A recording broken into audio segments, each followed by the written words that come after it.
मोक्कासह 15 गंभीर गुन्हे दाखल असलेला सराईत गुन्हेगार दिग्या शेंडकर जेरबंद। नमस्कार, आपण ऐकत आहात महाराष्ट्र जनता न्यूज।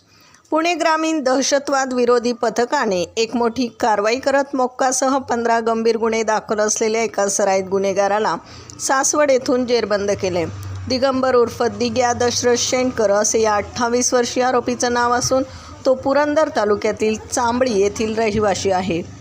आरोपी दिग्या शेंडकर हा गेल्या काही महिन्यांपासून 3 वेगवेगळ्या गंभीर गुन्ह्यांमध्ये फरार होता।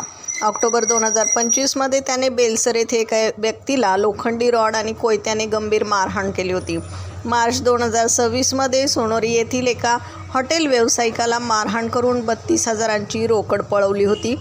तसेच यापूर्वी 2.5 लाखांची खंडणी वसूल केली होती।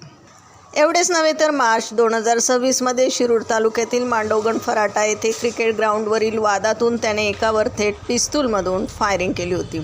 या गुन्ह्यानंतर तो वेषांतर करून राहण्याची ठिकाणे बदलून पोलिसांना गुंगारा देत होता।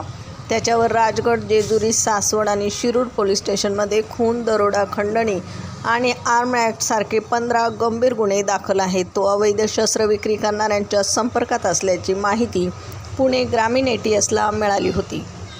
पुणे ग्रामीणचे पोलीस अधीक्षक संदीप सिंह गिल्ले यांच्या मार्गदर्शनाखाली ATSच्या पथकाने सासवड येथे वेषांतर करून पाळत ठेवली आणि अखेर या सराईत गुन्हेगाराला ताब्यात घेतले।